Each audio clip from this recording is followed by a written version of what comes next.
Hello friends, standard 12, unit number 2, you can see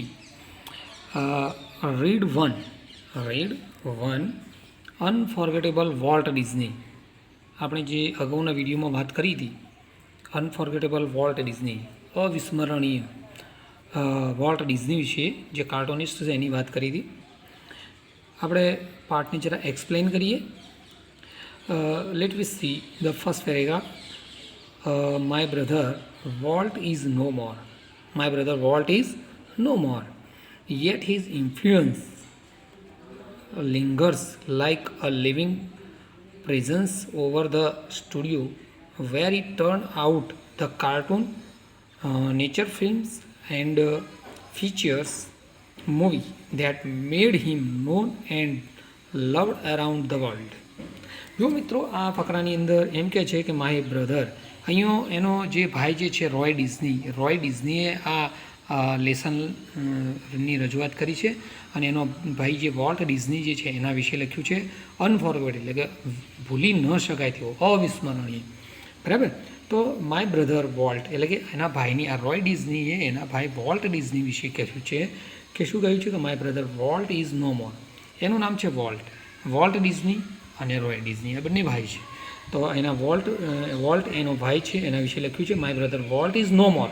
એ રહ્યો નથી, છતાં પણ યેટની વાક્ય રચના એક વિરોધાભાસ બતાવે છે, છતાં પણ એમ યેટની વાક્ય રચના યેટ બટ અને સ્ટીલ, બરાબર, એ કોન્ટ્રાસ્ટની અંદર એડવર્ડ ક્લોઝ ઓફ કોન્ટ્રાસ્ટ એની અંદર આવે છે.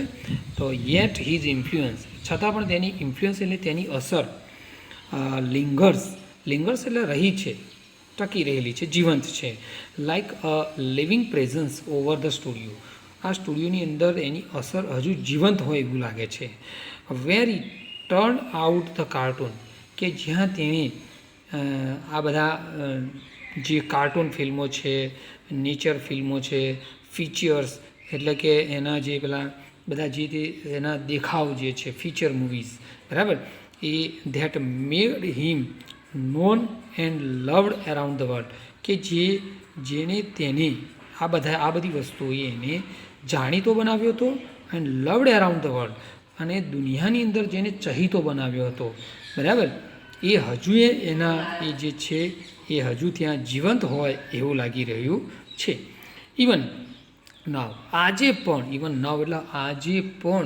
બરાબર, હાલ પણ, as I walk around the studio, જ્યારે હું સ્ટુડિયોની અંદર ફરું છું, જાઉં છું, બરાબર, ક્ર્યુ, જ્યારે હું તેની અંદર જાઉં છું અને એની અંદર જોઉં છું, ક્ર્યુ એટલે નજર નાખવી, બરાબર, તો આઈ હાલ્ફ આસ્પેક્ટ, મને અડધો અડધ એવી ઈચ્છા થઈ જાય છે, બરાબર, હું એવી મહદઅંશે ઈચ્છા રાખું છું અથવા અડધી ઈચ્છા રાખું છું, એક્સપેક્ટ ટુ એન્કાઉન્ટર એટલે એને મળી લેવું, ત્યાં એનું મળી લેવાની. That a tall country boy એટલે કે ઊંચા દેખાવવાળો છોકરો, ફિગર એટલે એની આકૃતિ દેખાવવાળો જે છે એ હેડ બોર્ડ એટલે કે એનું માથું નીચું નમાવેલું, એટલે કે ઊંચા દેખાવવાળો છોકરો પોતાનું માથું નીચું નમાવીને thought about some new project, એ હંમેશા પોતાના નવા પ્રોજેક્ટ વિશે શું કરતો હોય છે, વિચારતો જ હોય છે.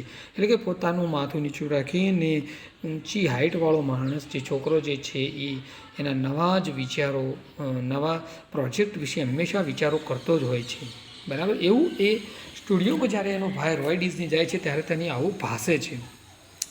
Volt was so much the driving force behind all we did, એટલે કે જે કોઈ પણ જ્યારે અહીંયા એમ કહે છે તેના પ્રોજેક્ટ વિશે વિચારતો હોય છે કે કોઈ પણ વસ્તુ બનાવવું હોય, ચલચિત્રો બનાવવા કે ડિઝનીલેન્ડની સ્થાપના કરવા માટે, કે અહીંયા જે વોલ્ટ ડિઝની જે હતો એ શું હતો, ડ્રાઇવિંગ ફોર્સ એટલે એનું ચાલક બળ હતું. Volt was so much the driving force એટલે કે એનું ચાલક બળ હતું. બિહાઇન્ડ વી ડીડ, આપણે જે કંઈ કર્યું એની પાછળ એ ચાલક બળ હતો, પ્રેરક બળ હતો. We did from making a movie, ક્યાંથી, ફિલ્મ બનાવવાથી, બિલ્ડિંગ અ ડિઝનીલેન્ડ બનાવ્યું ત્યાં સુધી, બરાબર, ફિલ્મો બનાવવાથી ડિઝનીલેન્ડ બનાવ્યું ત્યાં સુધી that people are constantly mention that his લોકો એને હંમેશા કહેતા હતા, લોકો એને શું કહેતા હંમેશા કહેતા હતા his name as if we were still alive. જ્યારે આજે પણ એનું નામ જીવંત હોય ને એ રીતે લોકો આજે પણ એને વિચારે છે રહ્યા છે એવું લોકોને લાગી રહ્યું છે.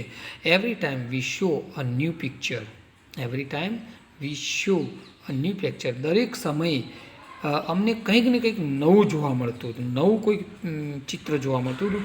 ઓર open a new feature at Disneyland, અને ડિઝનીલેન્ડમાં અમને નવું જ કોઈક ફીચર એટલે કે નવી જ કોઈ વસ્તુ જોવા મળતી, આકૃતિ જોવા મળતી, નવું દ્રશ્ય જોવા મળતું, પાસા જોવા મળતા. Someone his bound to say, someone has bound to say, એટલે કે જે કંઈ દેખાતું હતું ડિઝનીલેન્ડની અંદર એ અમને બાઉન્ડ ટુ સે અમને પૂછે છે, અમને કહે છે કે ભાઈ આ ક્યારે બન્યું, આ ક્યારે બન્યું. આઈ વન્ડર્ડ, મને નવાઈ વાત લાગે છે now, I wondered how Walt would like it, એટલે કે મને એ વાતની નવાઈ લાગે છે કે વોલ્ટને આ પસંદ પડશે કે નહીં, બરાબર, વોલ્ટને પસંદ પડશે કે નહીં. એન્ડ વેન હીઝ હેપન, અને જ્યારે એ બને છે I personally realise that it was a much something he himself had plan. પણ જ્યારે તે પરિપૂર્ણ થાય છે ત્યારે એવું લાગે છે કે વોલ્ટને ખુદને જ એને બનાવ્યું હોય એવું લાગે છે. આપણને પહેલાં એવું લાગે કે ભાઈ વોલ્ટને આ પસંદ પડશે કે નહીં, પણ જ્યારે બનાવ્યા પછી આપણે જોઈએ તો વોલ્ટે પોતે જ બનાવ્યું એટલે એને જ પણ પસંદ પડી જાય એવું હોય છે. For many imaginative ઇન્ડસ્ટ્રીયસ, for many imaginative એટલે કે ખૂબ જ કલ્પનાશીલ, એન્ડ ઇન્ડસ્ટ્રીયસ એટલે કે મહેનતુ, કલ્પનાશીલ અને મહેનતુ બ્રધર એટલે કે એમનો ભાઈ કોણ, આ વોલ્ટ, લેફ્ટ ઇનફ પ્રોજેક્ટ એટલે કે એવા અમુક પ્રોજેક્ટો હજુ મૂક્યા હતા, લેફ્ટ ઇનફ હજુ અડધા છોડ્યા હતા, ઇન પ્રોગ્રેસ એટલે કે હજુ પ્રોગ્રેસ એટલે ચાલુ હતા એવા એને છોડી મૂક્યા હતા. ટુ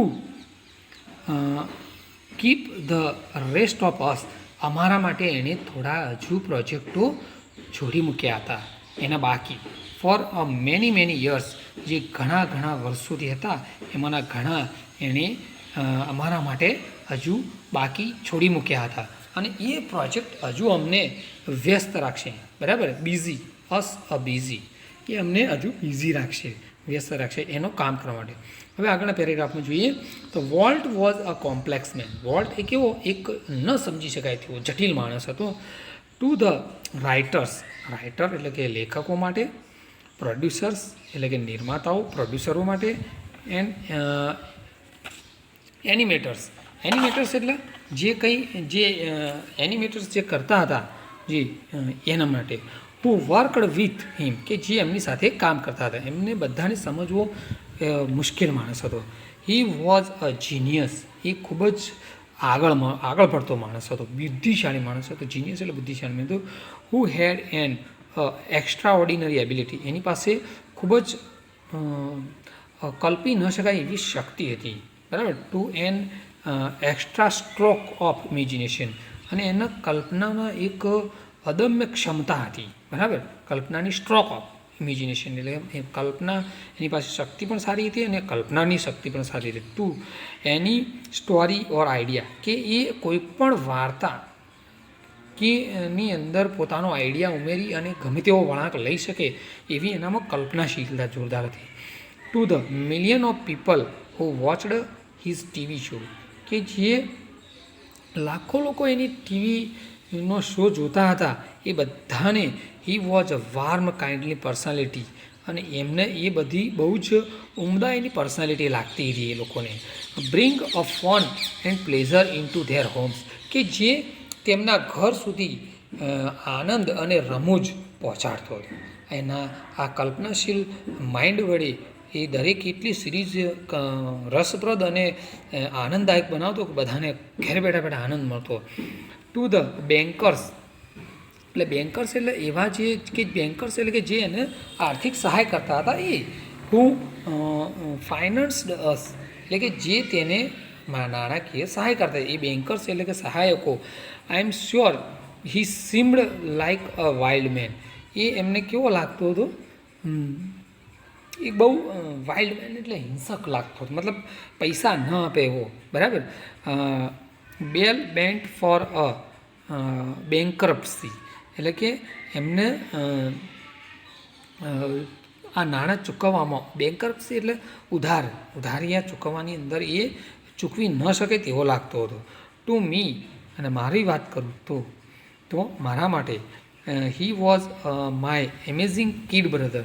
એ મારો એક કિડ બ્રધર, કિડ એટલે નાનકડા ભાઈ, મારો એક નાનકડો લંગોડિયો નાનપણથી એક મારો ભાઈ હતો. Full of impractical dreams that he made a come true. અને એને એક અતાર્કિક સપનાઓથી ઘેરાયેલો માણસ હતો કે જેણે એમને સાચા બનાવ્યા હતા, એને જ અમને સાચા બનાવ્યા હતા. આગળ જોઈએ. The apple orchard and weeping willows stand green beautiful at our old farm where a Walt sketch is the first animal. અમારી કે અહીંયા એમ કહે છે કે ઓલ્ડ ફાર્મ એટલે કે અમારી જૂના ખેતરમાં વાડીની અંદર સફરજનના, બરાબર, ઓલ્ડ કહે છે ને old weeping green stand beautiful overall farm, કે જેની અંદર એને એક વાડી હતી, જૂની વાડીની અંદર એને એક લીલાછમ વૃક્ષો વચ્ચે વોલ્ટે કે એની પ્રથમ પ્રાણીઓ પર કાર્ટૂન્સ દોર્યા હતા. એને ફર્સ્ટ ઓર્ચાર્ડ એટલે કે એના કાર્ટૂનના ચિત્રો દોર્યા હતા પહેલી વખત અમારી વાડીની અંદર. એ બ્યુટિફુલ, ખૂબ જ સુંદર હતા.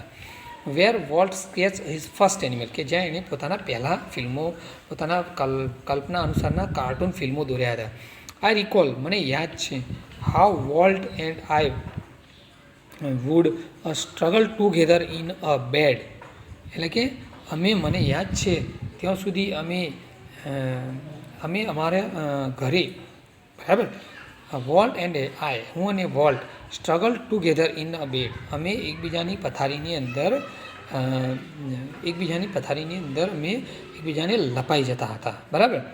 સ્નગ્ડ ટુગેધર, અમે એકબીજાને લપાઈ હતા. And hear the hunting whistle of a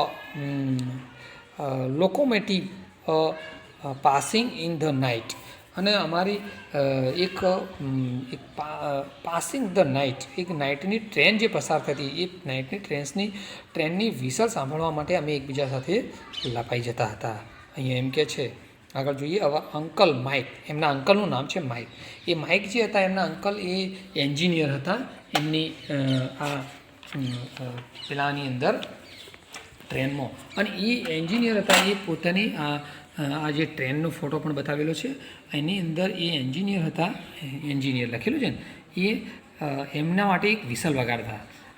he would blow his whistle, એ વિસલ વગાડતા હતા. One long and two short, એક લાંબી અને બે ટૂંકી.